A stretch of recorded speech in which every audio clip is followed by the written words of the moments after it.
สวัสดีพ่อแม่พี่น้อง FC พังลาวพังไทย มื้อนี้ก็มาพบกันอีกแล้วเนาะมื้อนี้สิมากิน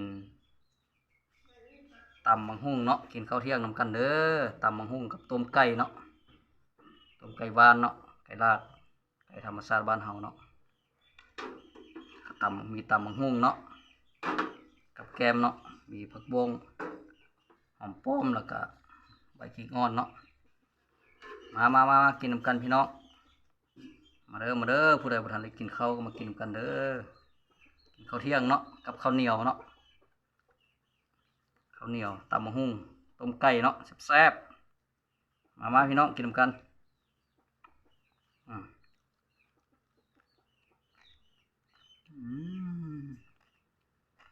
ครับ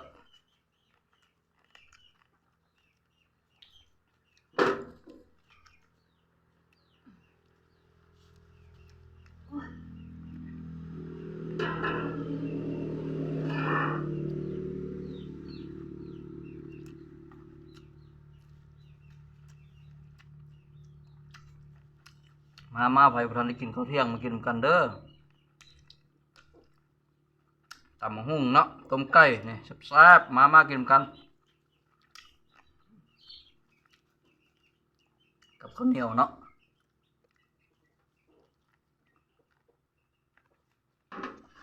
ก็ข้าวเจ้าเลยเนาะข้าวเจ้าเลยเนาะข้าวเหนียวกัน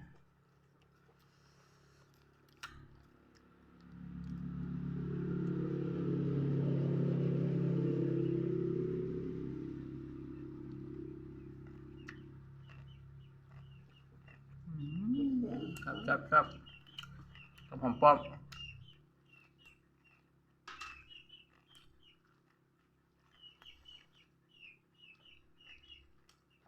ต้มไก่เนาะถึงกับต้มไก่ตำบักหุ่งครับไก่บ้านพี่น้องเลยไก่ธรรมชาติเลี้ยงเองเนาะเลี้ยงเองเลยกินเอง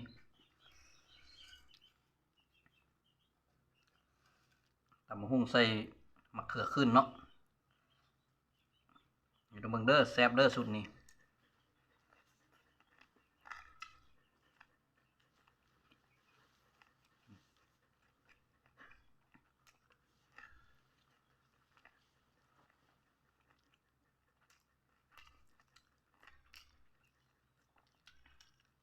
กับผักบงบำรุงสายตาเนาะผักบงปลอดสารพิษ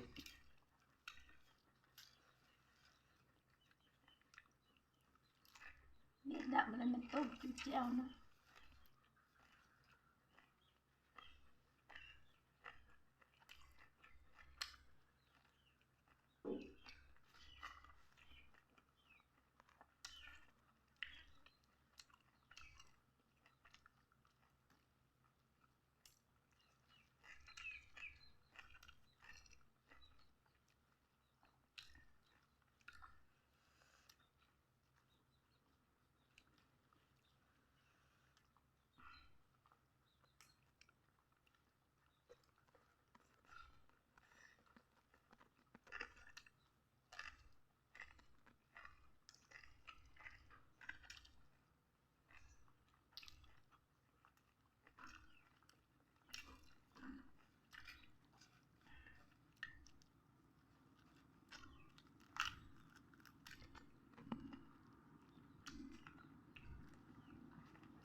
ช่วงนี้บ่ได้สุดท้ายคลิปแล้วเนาะขาเบียกช่วงนี้ถือว่าบ่บ้างเนาะบ่มีเวลาบ้างอาศัยแต่มีมือใดบ้างจังได้ถ่ายเนาะ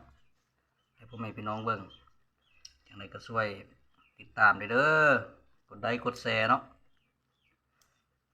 เขาไปกดติดตามช่อง YouTube เนาะกด Subscribe เนาะเพื่อติดตามแล้วก็เพื่อรับการรับชมเนาะเพื่อเป็นกำลังใจเนาะช่องน้อยๆเนาะเพื่อสิได้ก้าวขึ้นไปใส่สู่ช่องใหญ่เนาะสิได้หาได้เนาะ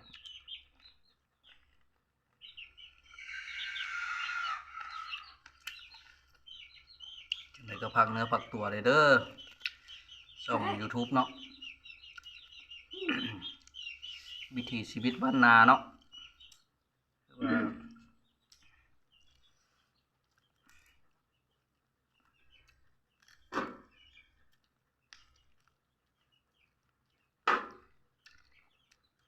ไม่ได้บอกเปิดถามแล้วก็เนาะมีตื่นเช้ามาเลยเนาะถามก็ได้เขาเยอะ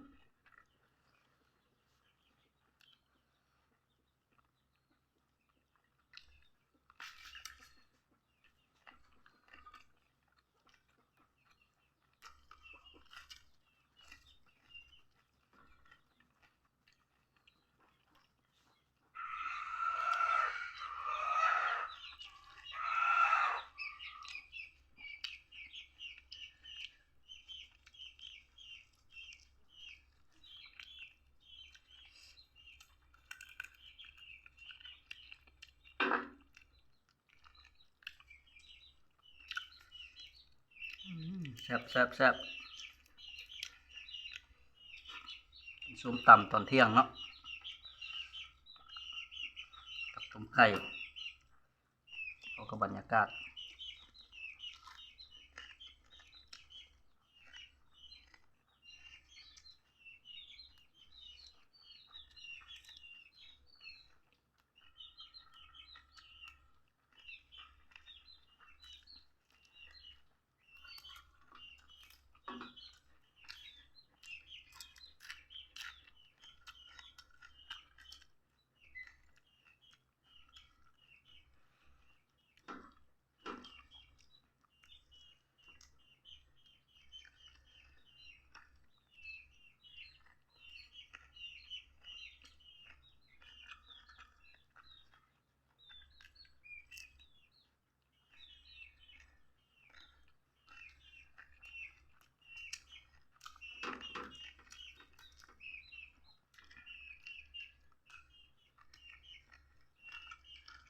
เขาก็โลดเฮ้ยน่ะคือตายที่นี่แหละฮะ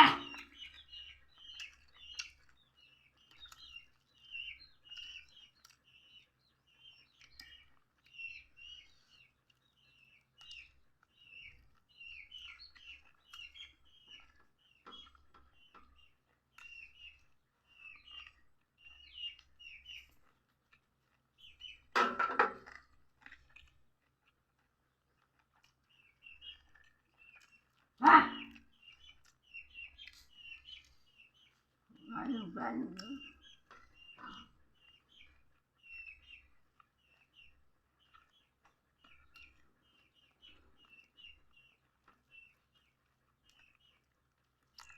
กินซ้ำเจ้าเนาะนอนไปเลยไป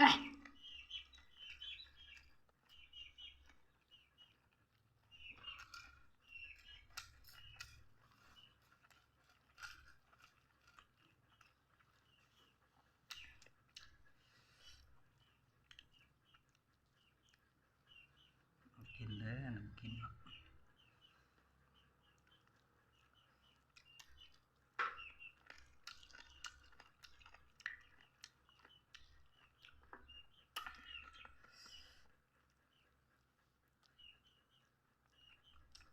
เอาเนาะคลิปนี้ก็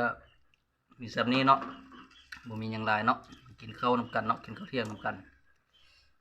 ถ้าผู้ใดฮักมักก็กดไลค์กดแชร์กดติดตามให้ได้เด้อเอาขอจบคลิปเนาะสบายดี